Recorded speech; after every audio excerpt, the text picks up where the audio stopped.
Then you have a Senate committee that says the former acting deputy chief of mission of the U.S. Embassy in Kiev, Ukraine, George Kent, raised concerns to officials in Vice President Joe Biden's office about the perception of a conflict of interest with respect to Hunter Biden's role on Burisma's board.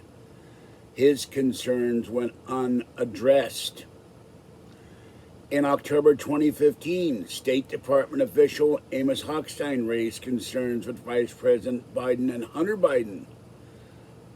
That Hunter Biden's position on Burisma board enabled Russian disinformation efforts and risked undermining U.S. policy in the Ukraine. Again, ignored.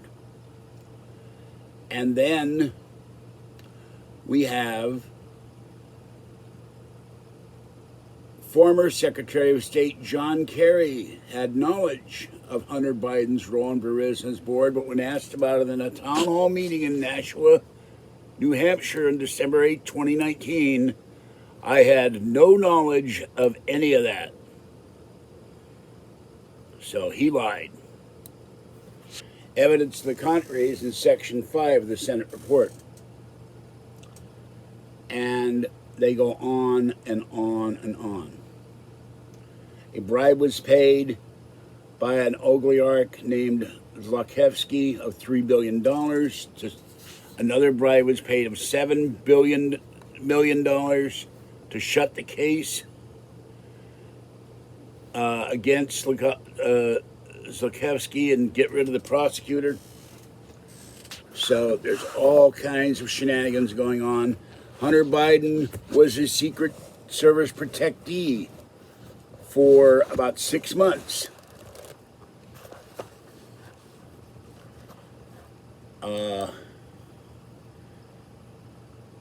No, I take that back. I read that wrong.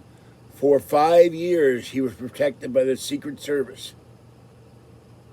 And he went all over the place. Moscow, Beijing, Doha, Paris, Seoul, Manila, Tokyo, Mexico City, Milan, Florence, Shanghai, Geneva, London, Dublin, Munich, Berlin, Bogota, Abu Dhabi, Nairobi, Hong Kong, Taipei, Buenos Aires, Copenhagen, Johannesburg, Brussels, Madrid, Mumbai, and Lake Como. I'd like to see his frequent flyer miles.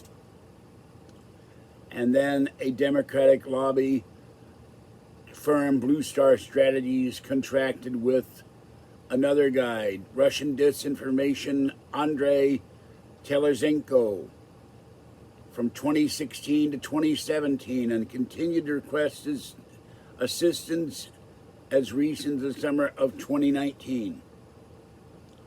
In addition to the $4 million paid by Burisma for Hunter Biden and Archer board membership, Hunter Biden and his family and Archer received millions of dollars from foreign nationals with questionable backgrounds. Archer received $143,000 from Kenjez Rashechev of Kazakhstan, purportedly for a car, the same day that Joe Biden appeared with Ukrainian Prime Minister Arseniy Yatsenyuk and addressed our Ukrainian legislators in Kiev regarding Russia's action in Crimea. Hunter Biden received a $3.5 million wire transfer from Elena Baturina, the wife of the former mayor of Moscow, who issued illegal building contracts. He has since died. This is what President Trump has been referring to.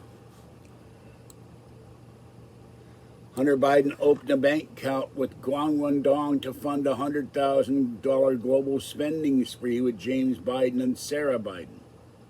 Hunter Biden has business associations with Yi Jianming, Gang Wendong, and other Chinese nationals linked to the Communist government and the People's Liberation Army. These associations resulted in millions of dollars of cash flow. Hunter Biden paid non-resident women who are nationals of Russia or other Eastern European countries and appear to be linked to an Eastern European prostitution or human trafficking ring. So, perhaps child prostitution. This goes on and on. This is the Senate Committee on Homeland Security and Governmental Affairs. And they have the evidence. So does the Treasury Department against Hunter Biden, but Joe Biden denies everything. He had to know what was going on. There's no way in hell this man didn't know what was happening.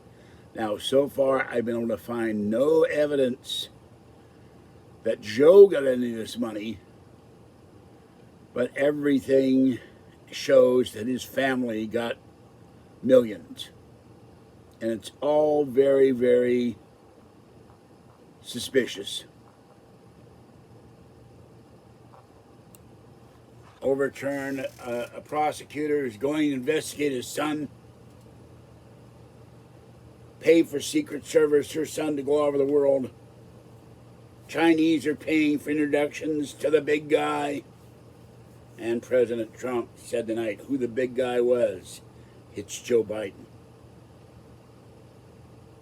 So remember, if you have a politician who becomes rich, as Harry Truman said, he's a crook. All right, I will continue to look at this stuff, but this is the sleazy stuff that's going on behind Joe Biden. His whole family is hand in hand with the communist Chinese government and the Russian oligarchs, and they, along with Iran, want to defeat President Trump in this election. It's all about the money. This is why anything Biden says is suspect, because there's things behind the scenes. His family is owned by China. And time will tell if Joe Biden is owned by China. I have to look that up. This is George Senda, the guy from Pittsburgh. Bye-bye for now.